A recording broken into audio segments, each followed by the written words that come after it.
सांगता गोष्टी घरचे पोटी खातील आता कैसी जाऊ घरा नोहे बरा लौकिक तुका मने निवांत राहे पाहिले पाहे परतोनी आता कैसी जाऊ घरा नोहे बरा लौकिक विठ्ठल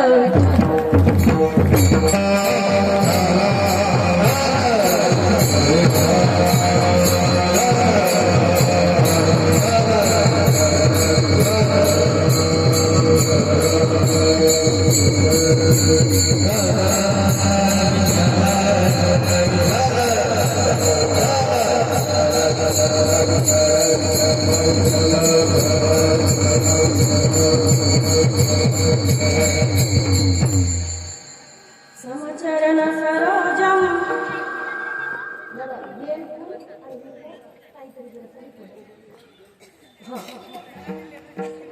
समचरण सरोजम सांद्र नीलांबुधावम जगन्निहित पाणि मंडनं मंडनाला तरुण तुलसीमाला कंधरं कंजनेत्रं सदैव धवलहासं विठ्ठलं चिन्तयामि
श्री गुरूंचे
शांतं सच्चिदानंद विग्रहं पूर्ण ब्रह्म परानंदं मेषं आनंदी वल्लभं राधा मेरी स्वामिनी मैं राधे की दास जन्म जन्म मोहे दीजियो श्री वृंदावन का वास वृंदावन का वास वृंदावन का वास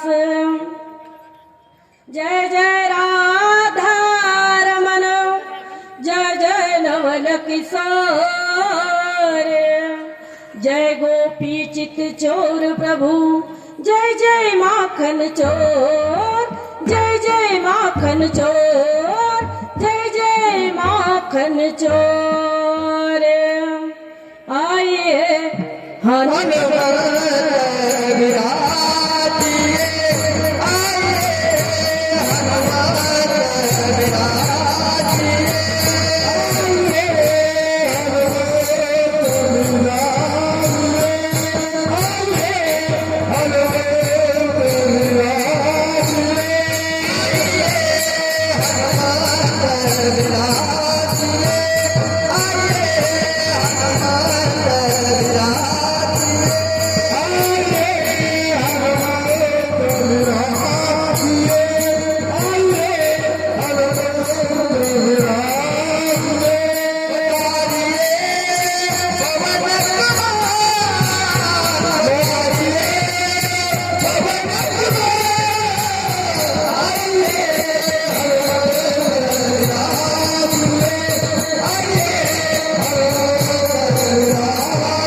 चिंतन रूपी सेवा जी आपली चालू आहे। गेल्या 7 दिवसापासून आपण शिव महापुराण कथा या वेडीच्या मुखातून श्रवण करत आहात। माऊली, मी ज्ञानोबराईची लेक आहे। ज्ञानोबराईंनी जशी मला बुद्धी दिली मी तसं तुम्हाला सांगण्याचा प्रयत्न जरूर केलेला आहे। तुमच्या मतीने तुम्हाला जे चांगलं वाटलं ते घ्या माऊली, आणि जे तुम्हाला पचत नसेल, जे तुम्हाला अनुचित वाटत असेल ते माझ्याजवळ द्या, कारण मी ज्ञानोबराईच्या हुकमावरती चालणारी ज्ञानोबराईची लेक आहे। आणि या वेडीच्या कीर्तनाला आज 2 कीर्तनकार उपस्थित आहेत आणि आळंदीवरून माझे लक्ष्मण बाबा देवकर यांना माऊलीने पाठवलेला आहे। बघा, ज्ञानदेवाच्या चरणी जर आपण भक्ती ठेवली तर ज्ञानोबराई काहीही करू शकतात। करील तो काय नोहे महाराज काहीही करू शकतात। तसं आपल्या समस्तांच्या हातांनी या ठिकाणी ज्ञान यज्ञ झालेला आहे। त्या भाग्यवंतांचे नाव या समितीमध्ये जे जे सामील आहेत, श्री शिव महापुराण समिती वाशिम, त्यामध्ये अग्रसर असणारे कार्यकर्ते ॲडव्होकेट अमरसिंह देवीसिंह ठाकूर, श्री विजयदादा रमेशराव गोलाईत आणि श्री संदीपराव शंकरराव मोहल्ले, श्री सुखदेव दादा राजगुरू, श्री गजानन दादा जितकर सर, श्री डॉक्टर साबळे, श्री राजू दादा जितकर, आणि श्री संतोष भाऊ मार्कंडे, सदाशिव जाधव काका, पद्माकर भाऊ, बाळू भाऊ लोणसुने, मधुकर लोणसुने, बबन भाऊ जितकर, संतोष भाऊ जितकर, समाधानजी जितकर आणि हितवे सर, सोनटक्के सर, गजानन भाऊ शेवाळे सर्वजण या ठिकाणी धनंजय जाधव साहेब आणि आनंदराव लोणसुने, सुधाकर राव लोणसुने आणि संतोष पितवे सर एवढे जण या कार्यक्रमाला अथांग परिश्रम देत आहेत. त्यामध्ये इंद्रजीत दादा ठाकूर हे सुद्धा अग्रसराने इथे मेहनत करत आहेत, पाहत आहोत आम्ही. आणि त्यामध्ये महिला वर्ग सुद्धा, उच्च पदावरील महिला वर्ग सुद्धा या ठिकाणी उपस्थित आहेत. त्यामध्ये मंदाताई चौधरी बँकेच्या संचालिका आहेत. त्यानंतर नीताताई गावंडे त्या सुद्धा आपल्या कार्यक्रमाला आवर्जून उपस्थित असतात. त्यानंतर ज्योतिताई गोलाईत आईसाहेब शिक्षिका आहेत. त्यानंतर नंदाई ज्या सेविका आहेत, गावंडे आई ज्या सेविका आहेत, स्वयंसेवक या ठिकाणी सेविका म्हणून घेत आहेत. त्यानंतर प्रियंकाताई, माझ्या शेवाळेताई, सर्वजण आपण या ठिकाणी अथांग परिश्रम करत आहात. विनयकरी बाबा, त्यानंतर सर्व मान्यवर मंडळी या ठिकाणी उपस्थित आहे. शिवाजी दादा महल्ले, भागवत महाराज महल्ले, पंढरी बाबा, जगन्नाथ महाराज, भगवान महाराज, गजानन महाराज,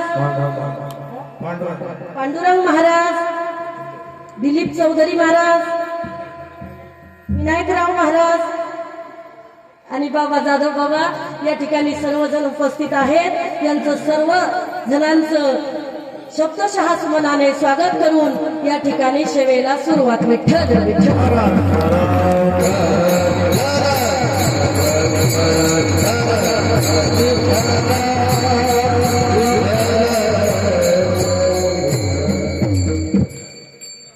दिवस कथा झाली माऊली. आता प्रसंग आहे काल्याचा.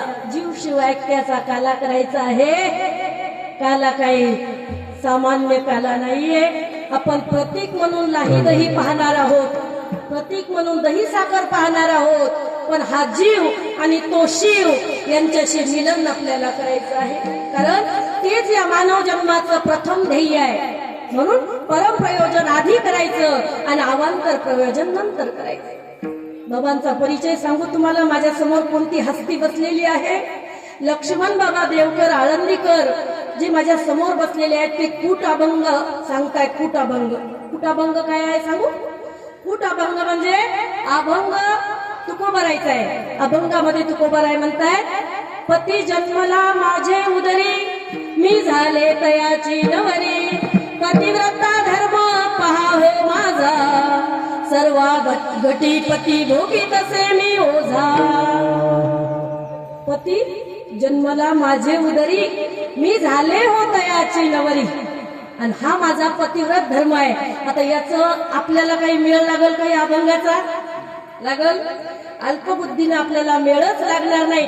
त्या अभंगाचा भावार्थ सांगणारी व्यक्ती आळंदीकर बाबा माझ्या समोर बसलेले आहेत आणि त्यांच्या समोर मी बोबडे बोलण्याचा प्रयत्न करत आहे. त्यानंतर IODP मधून पेंटर बाबा सुद्धा 7 दिवस झाले उपस्थित असतात.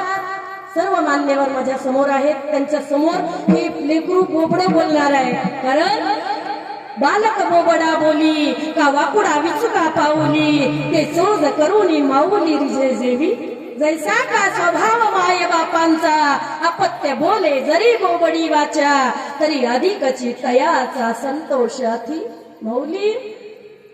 भाकरीला काकरण पाण्याला मानी जरी म्हटलं तरी आई बरोबर ओळखत असते. तसं मी काही जरी बोबडे बोलले माझी माऊली ओळखून घेणार आहे. म्हणून क्षमस्व या ठिकाणी मागून सेवेला सुरुवात करते.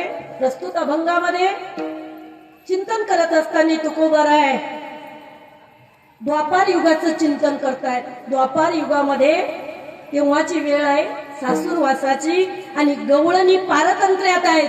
कोणी सुना कोणी लेकी, कोणी एकी स्वतंत्र. कोणी स्वतंत्र आहे, कोणी सुना आहेत, कोणी लेकी आहेत. सासवा स्वतंत्र आहेत, लेकी अर्धी स्वतंत्र आणि अर्धी पारतंत्र. लेक धाकात असावी म्हणून अर्धी स्वतंत्र आणि अर्धी पारतंत्र. आणि त्यानंतर सून ती पूर्ण पारतंत्र्यात असते, म्हणजे तिला तिच्या मनाने कोणता निर्णय घ्यायला जमत नसते. हे त्या युगातलं आहे, या युगातलं नाही. विठ्ठल विठ्ठल.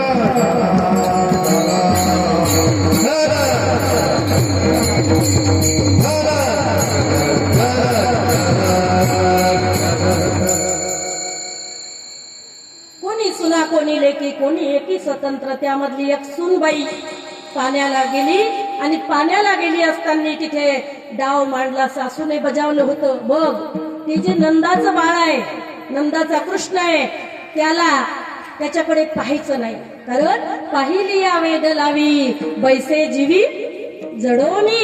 त्याला जर एकदा पाहिलं तर देखील डोळा बैसला म्हणी तोची वदनी उच्चारी. म्हणून त्याच्याकडे पाहायचं नाही. तिने पाणी तर निमूटपणे आणलं, पण आता थोडं थोडं उजाडलं होतं आणि त्या ठिकाणी परमात्म्याने डाव मांडला होता. खेळण्यासाठी परमात्मा यमुनेच्या तीरावर कळंबाच्या झाडाखाली खेळत आहेत आणि वरुद्या वाकुड्या पेंड्या सुदामा हे गडी परमात्म्याच्या सोबत आहेत. माऊली, परमात्म्याने डाव मांडलेला आहे, कारण परमात्मा डाव मांडतो. खेळ खेळे पर डाई न सापडे, तो एक खेळिया भला रे. बाबा खेळ खेळतो आणि खेळ मोडतो सुद्धा, पण डावात कधी सापडत नाही. त्यालाच देव म्हणतात. तो येतो, आपल्याला कसा संसार करायचा हे करून सुद्धा दाखवतो. बंदी शाळेत जन्म आहे परमात्म्याचा. बंदी शाळेमध्ये, बंदी शाळा म्हणजे काय आहे? सर्व इच्छा मनुष्यांनी बांधलेला हा नरदेह ही बंदी शाळा आहे. इथे परमात्म्याचा जन्म होत आहे, पण बंधनात परमात्मा राहत नाहीये. त्याला एकही बंधन बांधू शकत नाही. नाही नाही, त्याला जर डोक्यावर घेतलं तर कोणतं बंधन राहू शकत नाही. उचलीला कमळापती पायीची बंधने गळती, त्रैलोक्यात जो न माये त्यासी बंधन करील काय. बाबा, ज्याला त्याने डोक्यावर घेतलं त्याच्या पायात बंधन राहू शकत नाही. वसुदेवांनी डोक्यावरती घेतलं आणि आता पाहिलं की परमात्मा म्हणतोय मला नंदाच्या घराला ने. नंदाच्या घराला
घराला मज नेई गोकुळाला. माया उपजली तेथे ठेवी मज आण येथे. मला तिथे ठेव, त्याला इथे आण. कारण राजा ज्या वेळेला येतो ना, त्याच्या आधी त्याच्या आदेशानुसार काम होत असते. परमात्मा आले, 8 वर्षाची मूर्ती आहे, आदेश दिला की मला नंदाच्या घराला न्या. तिथे माया उत्पन्न झालेली आहे, तिला इथे घेऊन या. मग कारण मी बंधनात राहत नाही, परमात्मा बंधनाविरहित आहे. परमात्म्याला तिथे नेलं, त्या मायेला इथं आणलं आणि आता गोकुळामध्ये एवढा आनंद झालेला आहे की त्या गोकुळीच्या सुखाला पारावार नाहीये. माऊली, आता आपल्याकडे वेळ थोडा कमी आहे, प्रमाण जरा प्रमाणात देऊया. 10-10 मिनिटाला प्रमाण द्या. हा नाही द्या ना प्रमाण. एवढे जण उभे तर काय प्रमाण द्यायचे, पण थोडे कमी कमी द्या, जेणेकरून कंस दाट पडतील. पतलं पेरलं तर कंस दाट पेरतात, पडतात, ज्वारी जास्त होईल. म्हणून बघा, आता त्या गोकुळ नगरीमध्ये एवढा आनंद आहे, एवढा आनंद आहे की जसा आपल्या वाशिम नगरीमध्ये 7 दिवसाचा आनंद आहे. बघा, गोकुळीच्या सुखा अंत पार नाही लेखा. बाळकृष्ण नंदा घरी आनंदल्या नर नारी. प्रत्येक जीवा गोकुळाला आनंद आहे, प्रत्येक जीवाला गोकुळ आहे. मग त्या गोकुळामध्ये सर्वांनी आपल्या इंद्रियावरती ताबा मिळवलेला असं गोकुळ आहे माऊली. तपस्वी वेदांच्या श्रुती ज्या ठिकाणी जन्माला आलेल्या आहेत ती गोकुळ नगरी आहे. काय हे गोकुळांचं वर्णन करावं, त्यासाठी तर संप्रदायाचा दंडक आहे. कथा कोणतीही असावी, कार्यक्रम कोणताही असावा संप्रदायातून, पण शेवटच्या दिवशी चरित्र ते उच्चारावे, केले देवे गोकुळी.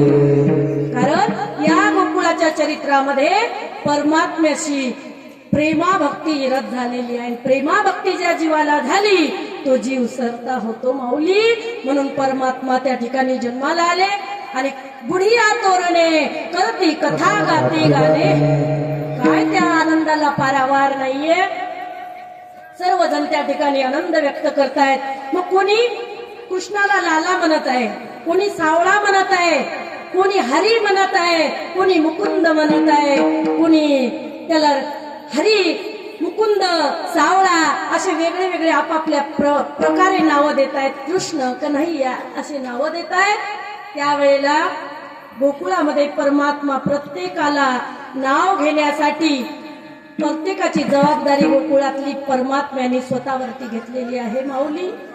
आपण म्हणतो येऊ द्या, किती अलीकडे येऊ द्या, याच्या जवळ या, लगेच जवळ या, अलीकडे या, जवळ, याला काही होत नाही, याच्या जवळ बसले तरी काही होत नाही.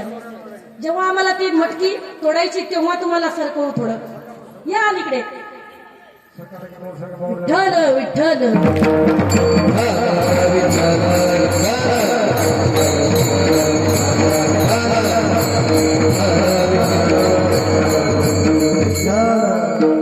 काय चाललं होतं आपलं मला कीर्तन?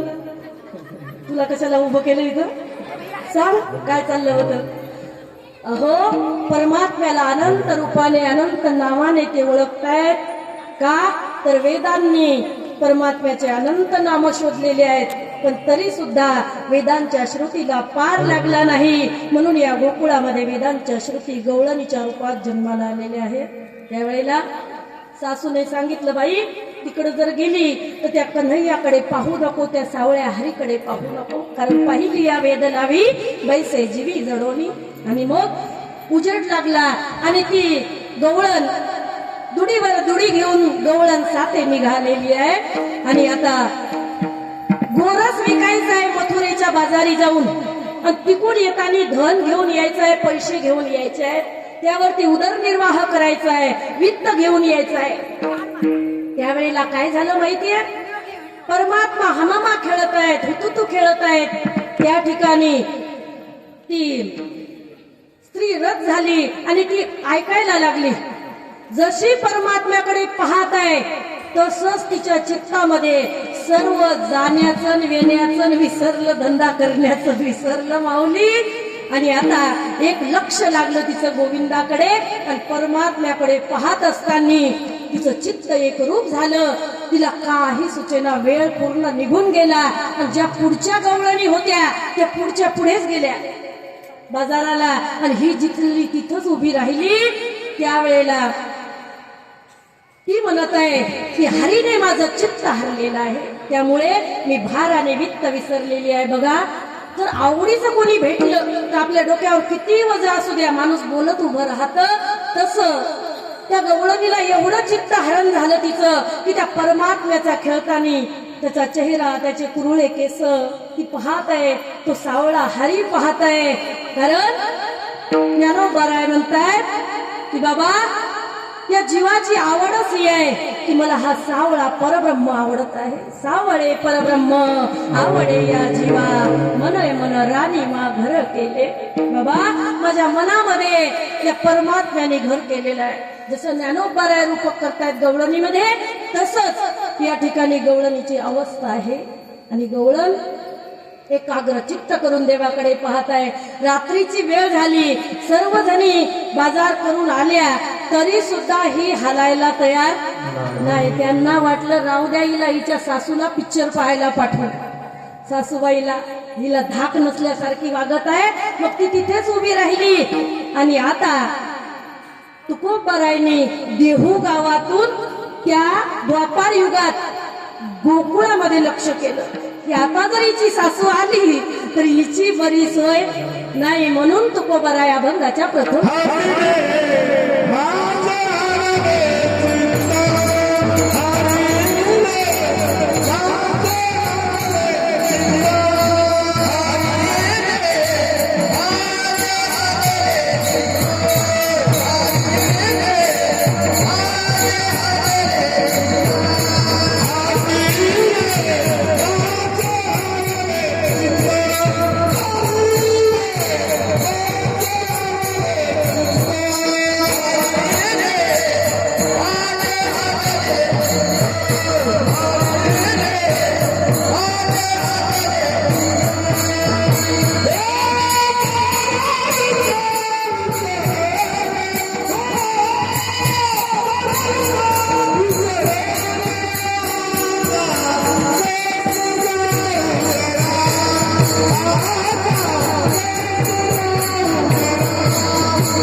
चित्त भार नित्त विसरले, डोक्यावरती दुडी आहे, एकावर एक दही दूध तूप लोणी बाजाराला घेऊन निघालेली आहे, पण तरी सुद्धा चित्त जाग्यावरती नाहीये.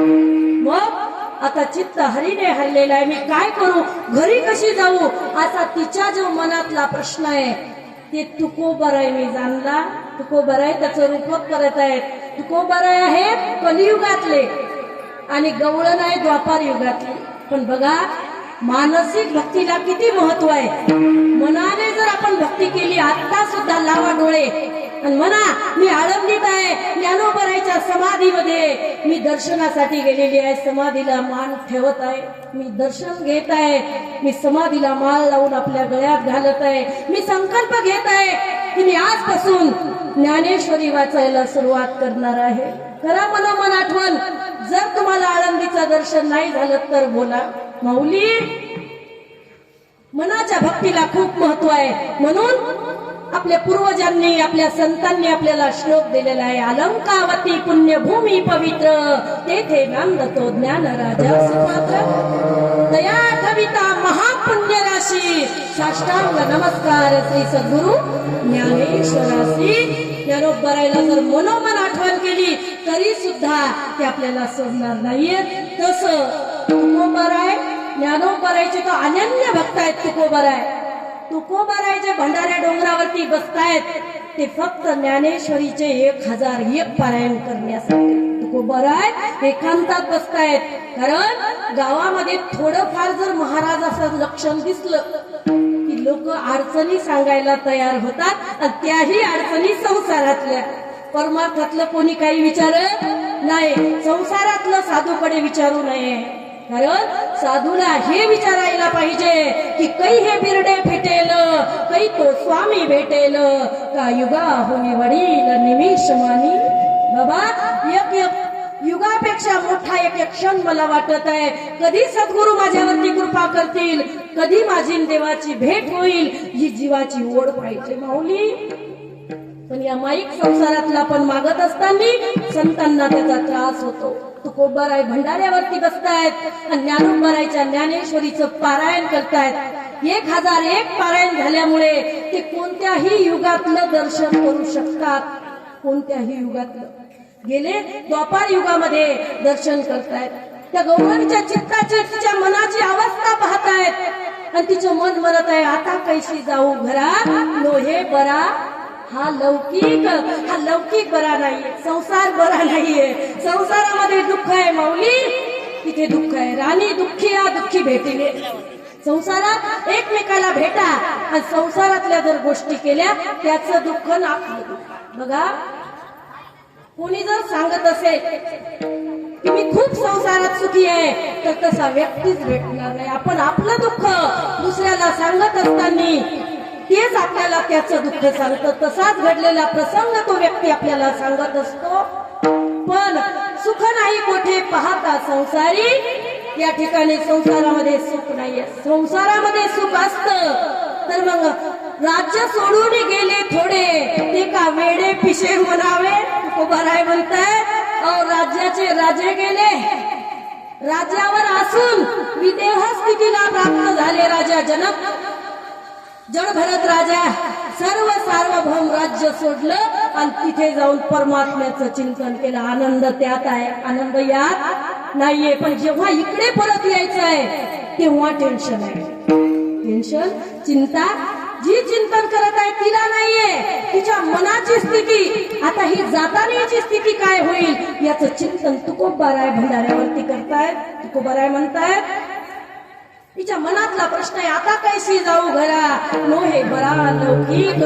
कारण डोक्यावर ज्या घागरी आहेत ज्यामध्ये दही दूध तूप लोणी आहे, मी बाजाराला विकण्या निघाली होती त्यावेळेला ते जर मी विकलं नाही, वित्त घरी आणलं नाही, वित्त म्हणजे पैसे, मनी, पैसे जर मी घरी आणले नाही तर सासूबाई काय बरं पाहणार नाही. म्हणून आता मी घरी कशी जाऊ हे तिच्या मनाची अवस्था आहे. आणि ज्या गवळणी तिच्या जवळून गेल्या होत्या तिला हलवून हे संगीता चालला घरी, ती बोलायला तयार नव्हती. त्या म्हटल्या हिच्या सासूला जाऊन सांगू. तर सासू सुद्धा चिंतनातच आहे आणि ह्या सुद्धा चिंतनातच बुडल्या. कारण गोकुळात एकच विषय होता, फक्त कृष्ण कृष्ण कृष्ण.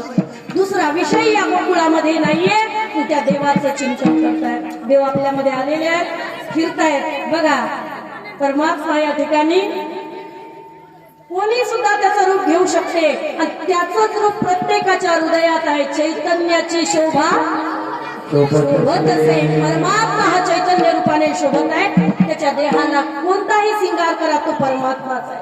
काळा असू द्या गोरा असू द्या तो परमात्मा आहे. कारण त्याला संत पाहतायत. संत म्हणतायत आनंद रूपे आनंद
तो कधी शिव आहे, तो कधी अपराशक्ती म्हणजे पार्वती आहे, तो कधी राधा आहे, तो कधी कृष्ण आहे, तो कधी आपल्या सुद्धा परमात्माच बसलेला आहे.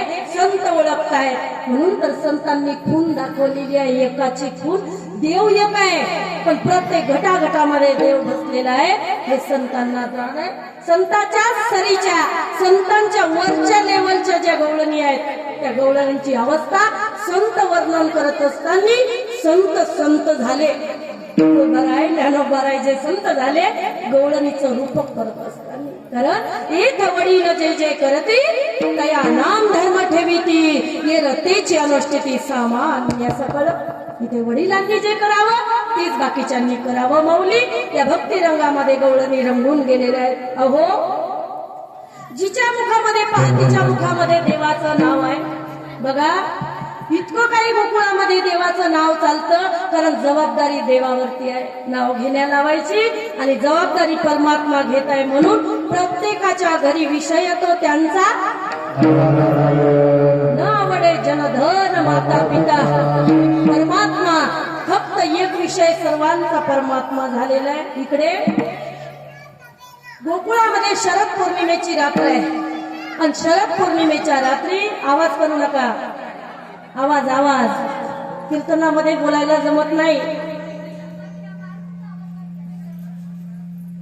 मुलाला बोलू द्या, तुम्ही नका बोलू. विठ्ठल विठ्ठल.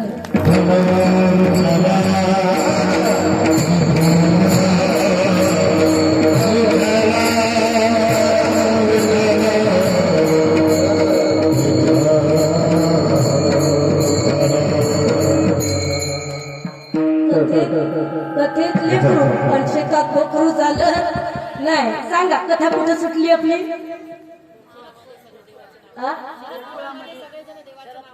हा, शरद पौर्णिमेची रात्र आली. शरद पौर्णिमेची रात्र आली आणि कन्हैयाने परमात्म्याने बासरी वाजवावी आणि प्रत्येकाला सहज समाधी लागावी. सहज समाधी. प्रत्येकाच्या भक्तीचा काला देण्याची वेळ आलेली आहे. शरद पौर्णिमेची रात्र आहे. त्यावेळेला या सर्व गोपिका यमुनेच्या तीरावर जाण्याची तयारी करत आहे. एक मेकअप करू लागली. आज बहुतेक परमात्मा बोलवणार आहे. त्याच्या हातात बासरी दिसली, कारण तो ज्या वेळेला धेनू चारायला चालला होता त्यावेळेला तो बासरी अधुरी धरून वेणूबाई ग वेणू वाजविला कोणी. मला त्याच्या बासरीचा आवाज आला होता. नक्की परमात्मा मला तिथे बोलवणार आहे, म्हणून ती मेकअप करू लागली. आणि मेकअप असा केला होता की त्यावेळेला जे कुंकुम इथे भांगात भरायचं आहे, कपाळाला लावायचं आहे, ते कुंकुम डोळ्यात भरलं, लाल केले डोळे. आणि जी मिसरी, जे काजळ गालाला डोळ्याला लावायचं आहे ते इथं लावलं. आणि जी लिपस्टिक होठाला लावायची आहे, लाल ओठ करायचे आहेत, ते काजळच घेतलं त्या लिपस्टिकच्या जागी लावलं. असा काही मेकअप करू लागली की तिकडं मुरलीची ध्वनी तिच्या कानावर पडत आहे आणि त्या मुरलीच्या ध्वनीने तिची अवस्था सुदबुद भुललेली आहे. मैं तो सुदबुद कोई तेरे प्यार में. परमात्म्याशी एवढी लगन लागलेली आहे की परमात्म्याशिवाय काहीच दिसत नाहीये. एक गवळण तिच्या सासूने सांगितलं, या हरणीला बाहेर ने, ही कल्ला करत आहे. त्या मुलीचं नाव होतं हरणी. आता जशी ही कल्ला करत आहे, हिला बाहेर ने हरणीला, आणि ही लोणच्याची भरणी शिंक्यावरती ठेव. तिने हरणी शिंक्यावरती ठेवली, भरणी काकत घेतली, तिला बाहेर ठेवली. अशी अवस्था लागलेली आहे. माऊली एकीला सांगितलं, एक काम कर, गाई सोडायची वेळ झालेली आहे, गाईला वासरू सोड आणि ती लवकर दूध काढून घे, नाही तर वासरू सर्व दूध पिऊन घेईल. त्यावेळेला तिने वासरू बैलाच्या कासेत लावलं आणि बैलाच्याच कासेत दूध काढण्यासाठी बसली. अगं दूध कसं निघणार आहे? अगा तानयाचे लागता झटे, तेने अधिकची पाना फुटे, रोषे प्रेम दुनवटे पडियंतयाचे. जेव्हा त्याचे झटे ते त्या आईला लागतील तेव्हा पाना धरल. हे असा कसा पाना आहे? सासूने केस धरले आणि आसाडून मागे काढले. त्यावेळेला अवस्था बिघडत चाललेली आहे. गवळणीला सहज समाधी लागत आहे आणि शरद पौर्णिमेची रात्र आहे. हिचीच अवस्था नाही, प्रत्येकीच्या जीवाची अशीच अवस्था झालेली आहे. आता हरीचं चिंतन चालू झालेलं आहे आणि चिंतने चिंतने तद्रूपता. परमात्म्याचं चिंतन करत असताना ते जीव सुद्धा परमात्मा कधी होतो सांगता येत नाही. कारण तुकोबर आहे, आळीचं उदाहरण देत आहे. तुका म्हणे आळी जीवे नवरेची वेगळी. अहो, एक आळी भिंगुटी धरून आणते आणि एखाद्या छिद्रात तिला ठेवते आणि त्यावेळेला ती भिंगुटी येते आणि तिच्या भोवताल भुंगा घेते, भुंगा, आणि तिला एक डंक देते. ती आळी येईल मला मारेल, ती भिंगुटी येईल मला मारेल, भिंगुटी येईल मला मारेल असं चिंतन करत असताना ती भिंगुटी आळीच भिंगुटी कधी होते पत्ता लागत नाही.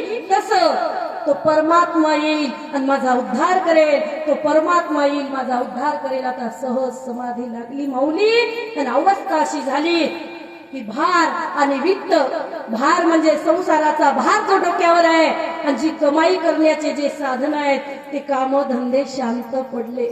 ज्या कोणी गवळणी गोकुळात चाललेल्या आहेत, त्या मथुरेत चाललेल्या आहेत, त्या सुद्धा देवाकडे पाहून गेल्या, त्यांना सुद्धा अशीच अवस्था आहे. खरं देखीला डोळा वैसला म्हणी तोची वदनी उच्चारी. तिथे जाऊन गोरस विकायला गेल्या आणि म्हणतायत गोविंद घ्या कोणी दामोदर घ्या गे तव तव हसती. मथुरेच्या बाया स्टँडर शहर आहे, मथुरा जिल्हा आहे. मथुरेच्या स्टँडर्ड बाया, शहरातल्या बाया, या खेड्यातल्या अडाणी बाया गेल्या आणि म्हणतायत गोविंद घ्या कोणी दामोदर घ्या गे तव तव हसती मथुरेच्या गे. मथुरेच्या हसायला गेला, वेळ तर नाही लागलं. दही दूध तूप लोणी विकायला आली आणि म्हणते गोविंद घ्या दामोदर घ्या आणि आता ह्या हसायला लागल्या. पण यांचं चित्त जाग्यावर नाहीये, भार आणि वित्त विसरलेलं आहे. आता इकडे यांची अशी अवस्था आहे, तिकडे त्यांची अशी अवस्था आहे. मधली गवळण मधात उभी आहे आणि हे चिंतन तुकोबर आहे भंडाऱ्या डोंगरावरती बसून करतायत. त्यावेळेला त्यांच्या मनाची अवस्था, आता घरी जाण्याची वेळ जेव्हा येईल तेव्हा कसं होईल असं जर मनात आलं तर त्याचं रूपक अभंगाच्या दुसऱ्या चरणात केलेलं आहे.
मनामध्ये जर यांच्या विचार आला तर अशी चिंता पडेल म्हणून यांना समाधी अवस्थेतच राहावं. म्हणून परमात्म्याचं चिंतन त्या गवळणी करत आहेत, गवळणीचं चिंतन तुकोबाराय करत आहे.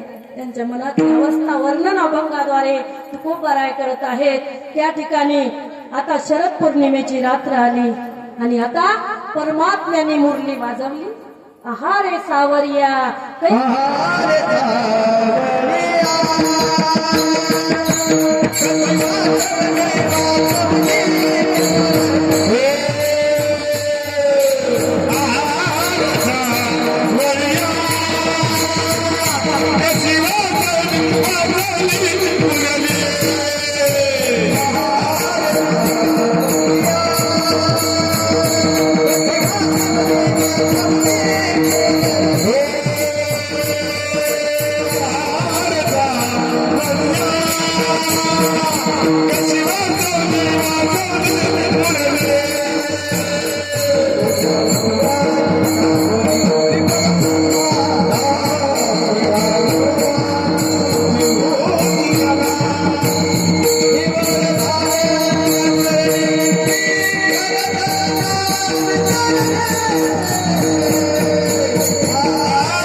कैसी वाजवली वाजवली रे मुरली. या ठिकाणी सर्वांना समाधी लागलेली आहे. काही गवळणी जिकडं मुरली वाजलेली आहे तिकडच निघल्या. तुम्हाला सुद्धा ऐकायला आली असेल मुरली परमात्म्याची, आली का? तेव्हाच इथं आलेले आहात, अशा येऊ शकत नाही. वाशिमची सर्वच मंडळी आली का हो? नाही. ज्यांना ज्यांना मुरलीची ध्वनी कानावर पडली तो देवाकडे धाव घेत आहे. त्यावेळेला परमात्म्याने त्यांना प्रश्न केला, कशाला आल्या ग तुम्ही, कशाला इथे आल्या? त्यावेळेला त्यांनी सांगितलं, तुझ्यासाठी आलेलो आहे. तू बासरी वाजवली, तू मुरली वाजवली म्हणून आम्ही इथे आलो. आता सांग आम्ही काय करायचं? त्यावेळेला सांगितलं, ग वेडे, इथं आल्याचं काही नाही, पण घरचे तुमचे पुटी खातील, तुम्हाला बोलतील. हे असं रात्रीचं येणं बरोबर नाही. असं कधी उठल्या की निघल्या असं बरोबर नाही. जरा लवून भोजून राहावं बाईच्या जातीनं, कळत नाही? त्या म्हटल्या, हो, पण मुरली वाजवली कोणी ते सांग. मी माझी बसलो मुरली वाजवत, मी काय तुम्हाला थोडी बोलवत होतो. त्यावेळेला सांगितलं, अरे तुझ्या आदेशानुसार प्रत्येक जगातला व्यक्ती वागत आहे प्रभू. आमचा आवाज, आमचं नाव त्यामध्ये पुकारल्याचा आवाज आम्हाला आला रे, म्हणून आम्ही आलो. त्यावेळेला परमात्मा म्हणत आहे, पण हे बरोबर नाही, हे तुमचं वागणं चुकत आहे. अहो तुम्ही तुमचं घर सांभाळायचं, तुमचे सासू सासरे सांभाळायचे, तुमचे मुलं बाळ सांभाळायचे. उगाच देव देव देव देव देव देव बरोबर नसतं. असं कोण बोलत आहे? देव बोलत आहे. त्यावेळेला गवळणीने विचारलं, का रे देवा, तूच बोलवतो, तूच आम्हाला प्रश्न करतो, सांग आता आमच्या प्रश्नाचं तू उत्तर दे. की जो नवरा, जो पती आमचा आहे, सासू सासरे लेकरं बाळ तर सोड, पण जो पती आमचा आहे तो किती जन्माचा आहे? सांग, किती जन्माचा आहे? तू याच जन्मापुरता आहे. म्हणजे तुला उदाहरण सांगू, एक पतिव्रत आहे आणि तिचा पती बाहेर देशात कामाला गेलेला आहे 2-3 महिने, आणि त्याने सांगितलं, मी तुला सोबत नेऊ शकत नाही, पण ही पत्नी अशी होती की पतीची आमता अन सरोनी पतिव्रता अनायासे आत्महिता भेटेची. ती पत्नी आपल्या पतीला विचारल्याशिवाय काहीच करत नव्हती, पतीला जेव घातल्याशिवाय जेवत सुद्धा नव्हती. मग त्यावेळेला तिचा पती चालला की रडायला लागला. पती म्हटला, एक काम कर, हे घे माझा फोटो आणि माझ्या फोटोला जेव घालत जा आणि मग तू जेवत जा, असं कर. ती तसंच करायला लागली. प्रेम दिवाना असतं. प्रेमात ती आपल्या पतीच्या फोटोला जेव घालू लागली आणि ती नंतर जेवू लागली. त्यावेळेला काय झालं, 2-3 महिने उलटून गेले आणि आता तिचा खरा पती आला आणि दरवाजा वाजवत आहे. पिंट्याची आई, दरवाजा उघड. ती दरवाजा वाजवत आहे, खरा पती, आणि ही नेमकी फोटोची सेवा करत आहे, फोटोला जेव घालत आहे. आता तू सांग देवा, त्या फोटोला जेव घालणं योग्य आहे का खरा पती आला आणि दरवाजा वाजवला ते दरवाजा उघडणं योग्य आहे? उत्तर तुम्ही द्या. काय करावं तिनं? दरवाजा उघडावा ना? तसं तू बासरीने आम्हाला आवाज देऊन आमच्या दरवाजावरती ठोकत आहे, खरा पती तू आहे, जगतपती तू आहे.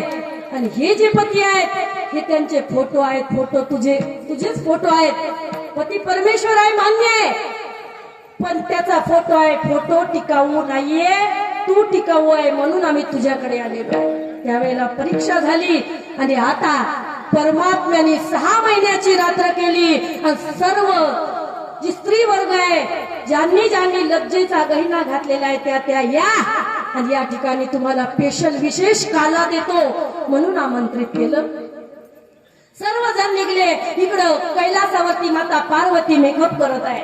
माता पार्वतीने सुद्धा बासरीची धुनी ऐकली आणि आता माता पार्वती निघालेली आहे. त्यावेळेला भोलेनाथ शिवशंकर शंभू बोलायला लागले, पार्वती तू कुठे चाललेली आहे, काय तयारी आहे?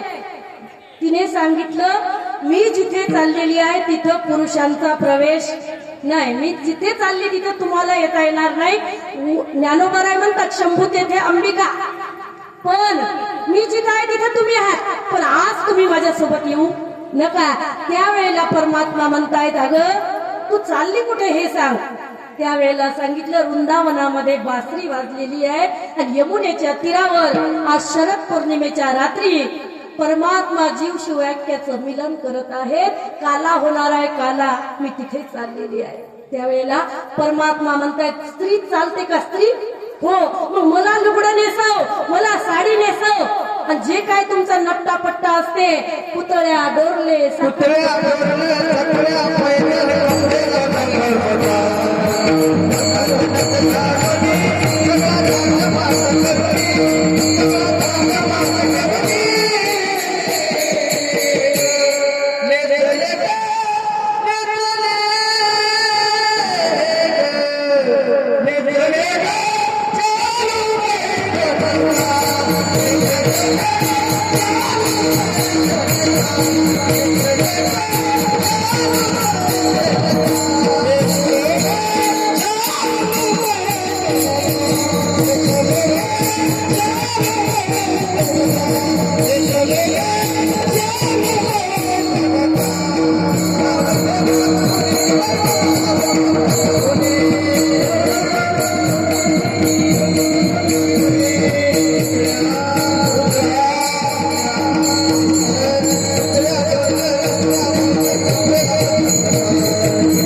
गोपेश्वर नावाच्या परमात्म्याने लुगडं नेसलं.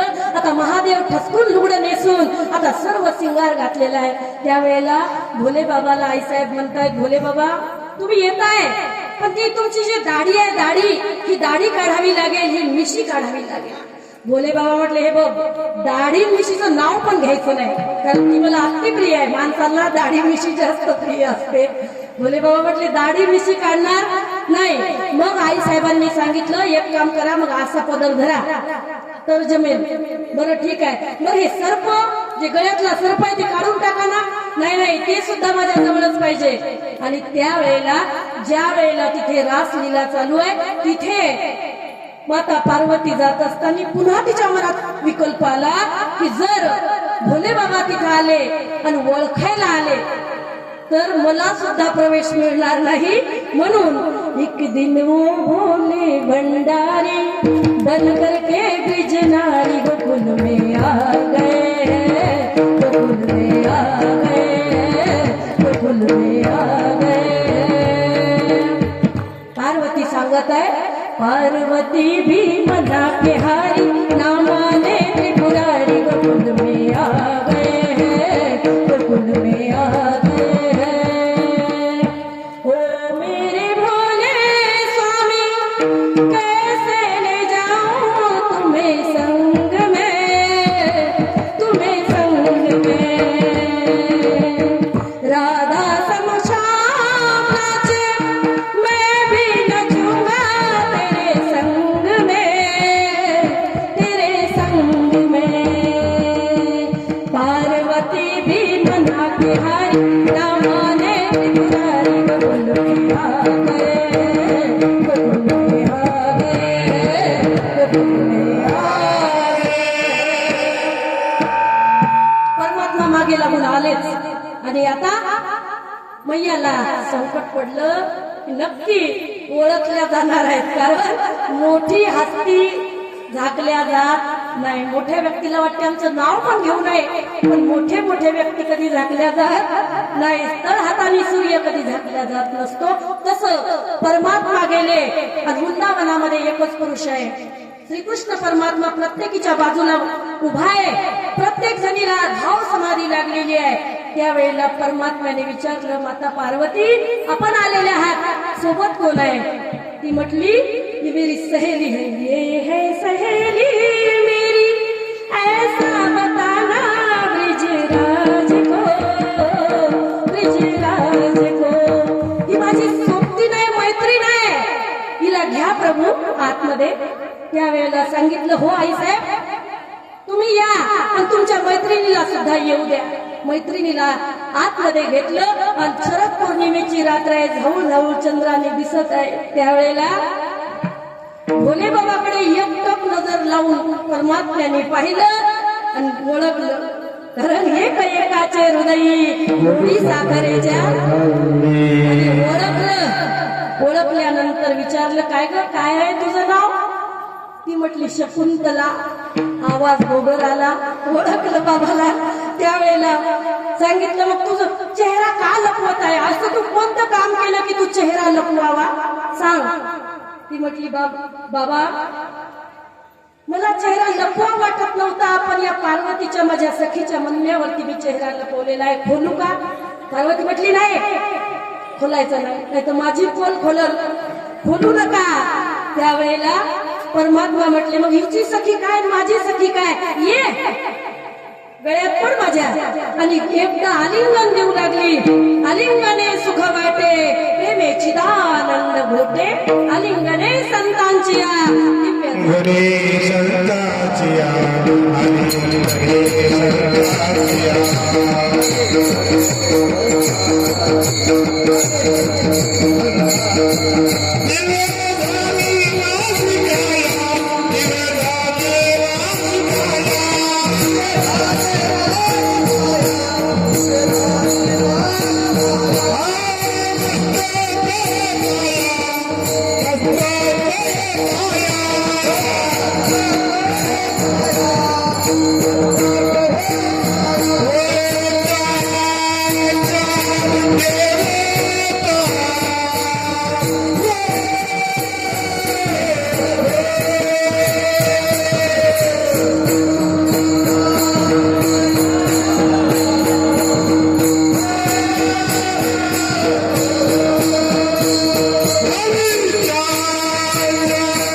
माझी काया.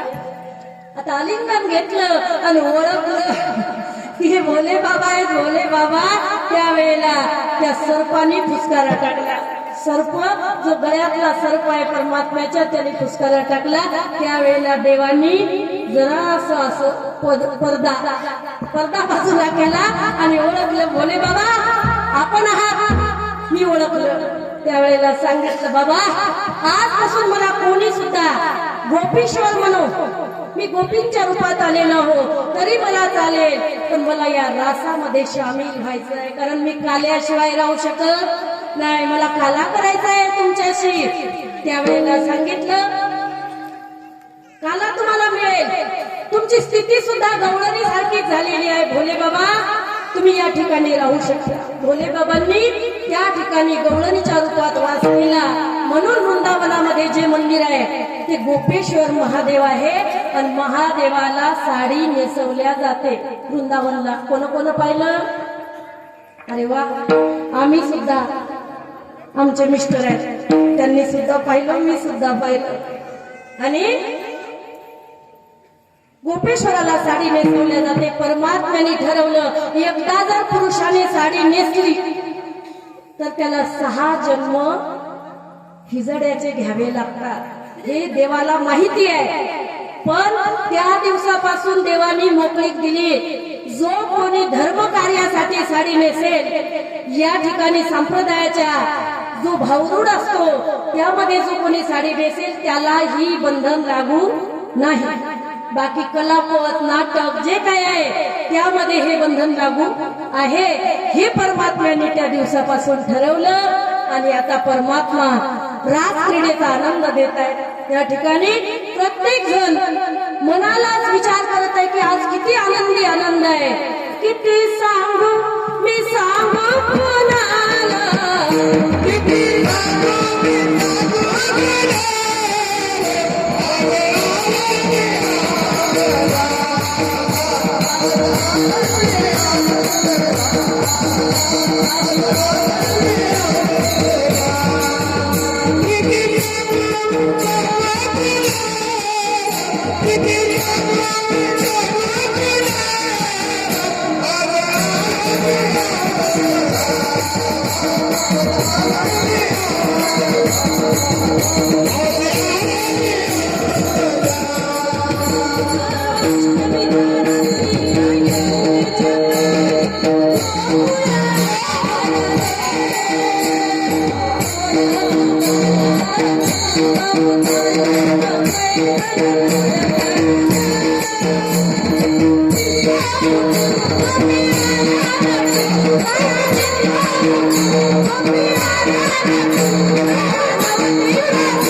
सांगता येत नाही. अष्टमीच्या रात्री मुनीच्या काठी गोकुळ वतरले, गोड हसू गालात नाचू गावतालात पैरण करतले. काना दिसतो उठून गोपी आल्या नटून, काना दिसतो उठून गोपी आल्या नटून, नव्या नवतीच्या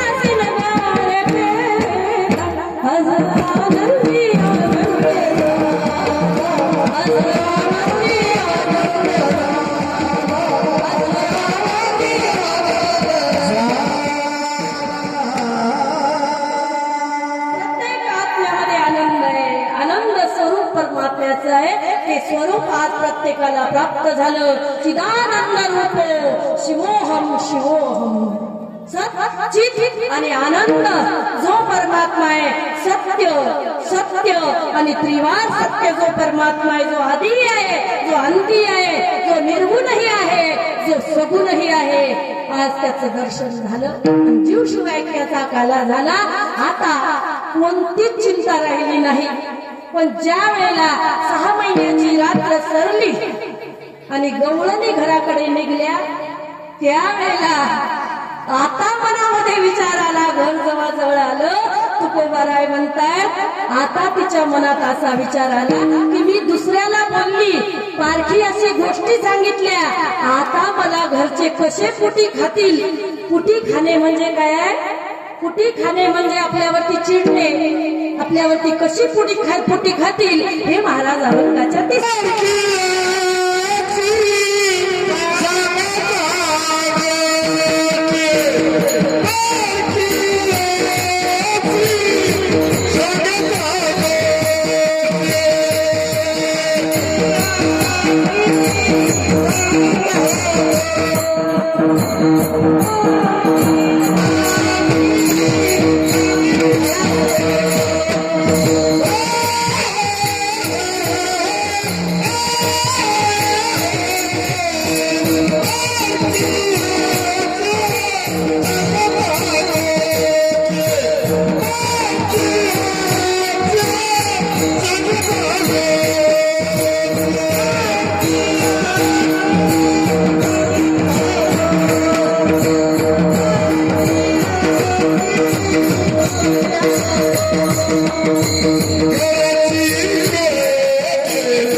नाही या फार्म हाऊस मध्ये असंच राहावं असं वाटतं आम्हाला, असं ही इच्छा आहे. आता कशी जाऊ घरा, नो हे बरा हा लौकिक, लौकिक म्हणजे संसार, संसार बरा नाहीये. घरचे फुटी खातायत म्हणजे वाईट वाईट बोलतायत, आपल्याला सासुरवास करतायत. म्हणून सासुरवासा भीतो जीव ओढे तुझपासी. आता दोही मिसी लज्जा राखी आमुची परमात्मा, आता आमची लाज तुझ्या हातात आहे. आता घरी जरी गेलो तिकडचा सासरवास होऊ देऊ नको आणि इकडचं चिंतन तुटू देऊ नको, तुझी आठवण कधी भुलू देऊ नको, असं त्याला प्रार्थना करूया. आणि आता आपलं पुढचं चरण पाहूया. अभंगाच्या 3 चरणांचा भावार्थ आपण धावत्या वेगात पाहिलेला आहे. आपल्याकडे यजमान येणार आहेत, स्वागत सत्काराचा कार्यक्रम आहे. आले नाहीत ना आणखी? आले का नाही आणखी? तोपर्यंत आपण चालू देऊ. आपलं मारुती राहायचं शेपूट आहे, जितकं लांबवायचं तितकं लांबवता येतं, जितकं आखडायचं तितकं आखडता येतं. तर रावण दिसला की लांबतं, राम दिसला की खाली झुकतं. तसं आता परमात्मा आता परमात्मा या ठिकाणी स्त्री रूपी शिष्यांना, स्त्री रूपी श्रुतींना आनंद दिलाय. त्यावेळेला आता गोपाळांना आनंद देण्याची वेळ आहे. तुम्ही म्हणाल देव काय बायाला सुख देतो का भक्तीचं? बायाला असं पुरुष मंडळीने आक्षेप घेतला असता, पण या ठिकाणी गोपाळांना सुद्धा एकत्र केलं आणि आणा शिदोऱ्या, प्रत्येकाच्या शिदोऱ्या या ठिकाणी आणा. गायी घेऊन गेले परमात्मा आणि परमात्म्याने सांगितलं येऊ द्या तुमच्या शिदोऱ्या. त्या ठिकाणी सुद्धा 33 कोटी देव आले आणि पाहत आहेत की देव प्रत्येकाच्या मुखातला घास आपल्या मुखात घेत आहे, प्रत्येकाला आनंद देत आहे. गवळी याचे ताक फिरे कोण पोरे चांगली.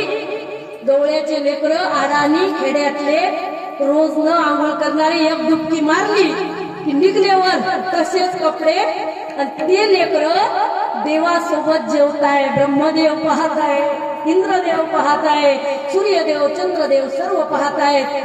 त्यावेळेला परमात्म्याने सांगितलं तुमच्या शिदोऱ्या आणा, माझ्या शिदोरीत मिसळवा, सर्वांचा काला करू आणि मग तो काला मी तुमच्या मुखात देणार आहे. कवळ कवळ पहावो मुख पसरवणी धावतो देव, मुख पसरवणी धावतो देव.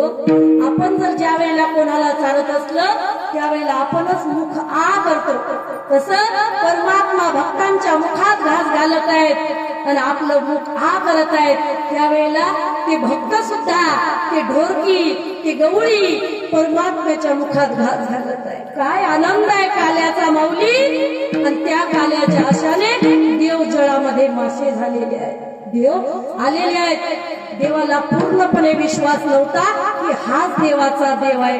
कारण देवाचा देव कुठं लंगडा असतो का? देवाचा देव कुठं ठकडा असतो का? देवाचा देव कुठं बाहेर खेळतो का? असा तो ज्या देवाचा अधिष्ठान आहे म्हणून ह्या अनंत पृथ्व्या त्याच्या वरती तरलेल्या आहेत, तो देव गवळी याचे घरी अंगे चालतात टेका धरी. तो चालत आहे टेका धरून आधार घेत आहे आणि तो परमात्मा हा असेल का हा संशय घेतला आणि काल्याच्या आशेने देव जळात मासे झाले माऊली. त्यावेळेला परमात्मा बोलत आहे प्रत्येकाने आपापली शिदोरी आणली का? आणली. आत्मरूपी शिदोरी तुमच्या जवळ आहे, त्यातलं फक्त एक मन द्यायचं आहे. मन म्हणजे लाही आणि परमात्मा म्हणजे दही.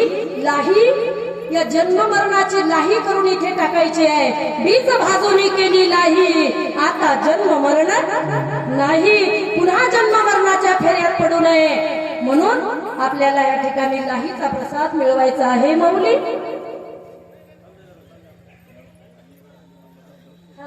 हा प्रसाद करायचा आहे म्हणून मधुमंगल नावाचा एक मित्र आहे देवाचा, गवळी. माझ्याकडे बघा, माझ्याकडे बघा, माझ्याकडे बघा, ऐका. आता मधुमंगल नावाचा जो मित्र आहे, वा, अतिशय सुंदर मान्यवर भावनाताई गवळी आणि भावनाताई संजनाताई गवळी, गवळी हा संजनाताई गवळी या ठिकाणी यांचं आगमन झालेलं आहे. त्यासोबत अनेक सहकारी सुद्धा आलेले आहेत. त्यांचं आपण स्वागत करूया. विठ्ठल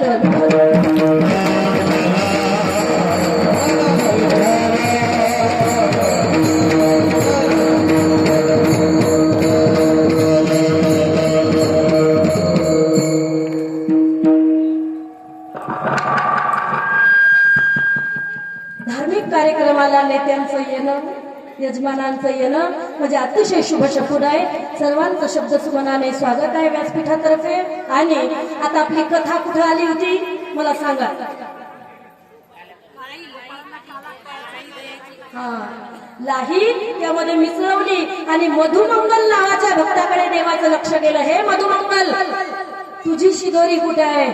तो म्हटले, देवा घरी ताकाचे सरोवर, येथे नवनीताचे पूर. इथे नवनीत आहे, इथं तूप आहे, इथं लोणी आहे, पण आम्हाला आमच्या घरी आंबट ताक आहे रे देवा, ते कसं आणावं? त्यावेळेला परमात्मा म्हणतो, मधुमंगल तुमचं ताक जरी असेल मी गोड मानून घेणार आहे, पण तिथे घेऊन आल्याशिवाय इथे मी कोणाला देणार नाही. कारण विधल्या वाचोडी फळ प्राप्ती कैसी, इच्छा कल्पनेची व्यर्थ.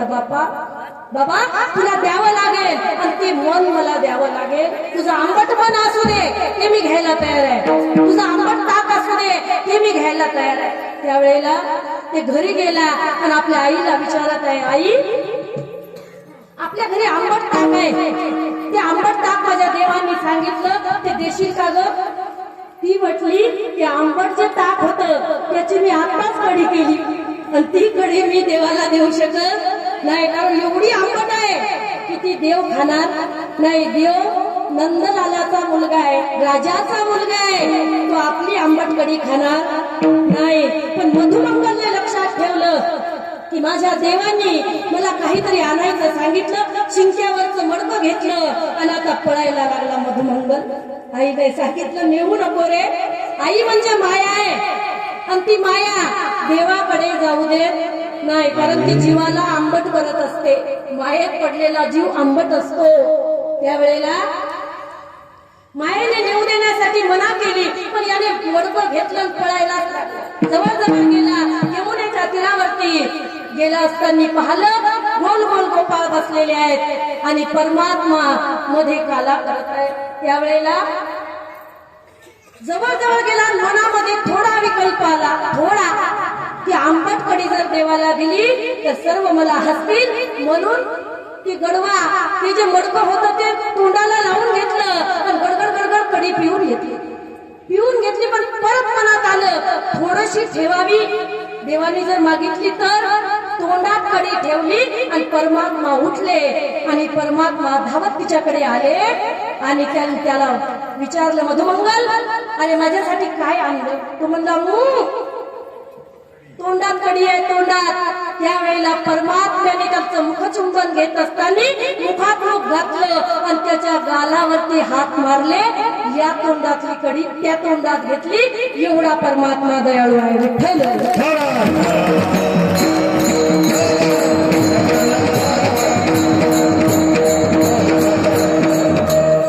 आणि प्रत्येकाच्या मुखामध्ये घास घेत आहेत.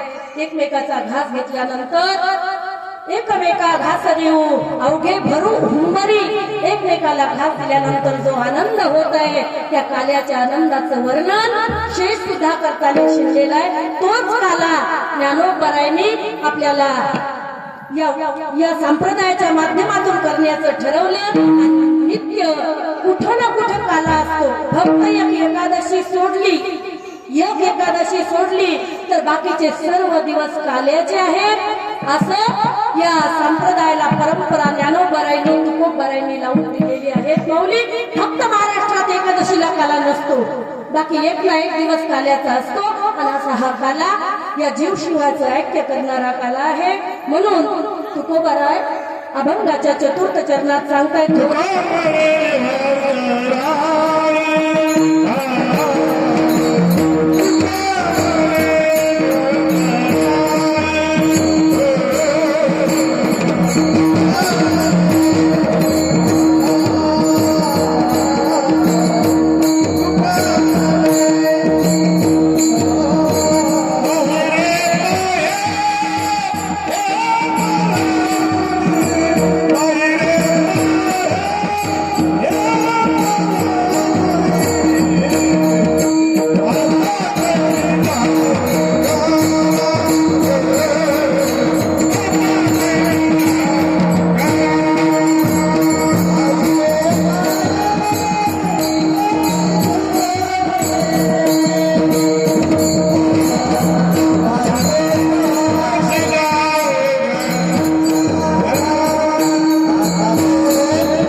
हॅलो प्रसाद टाकेले का हो हो सगळं हा ना त्याला इकडे आणा मागं.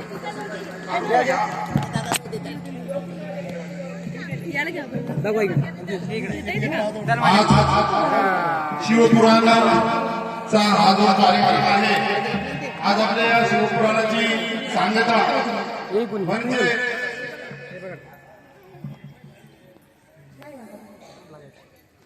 म्हणजे श्रद्धेचा पूर्णविराम आणि आध्यात्मिक जागृतीचा सुवर्णक्षर या पवित्र कथा सोहळ्यास मन निर्मळ होऊन जीवनात सत्य, संयम आणि शिवतत्वाचा हा दीप उधळून निघतो. तर आजच्या या छोटेखानी कार्यक्रमाचे अध्यक्ष म्हणून आपल्या कॉलनीतील ज्येष्ठ व श्रेष्ठ तसेच देश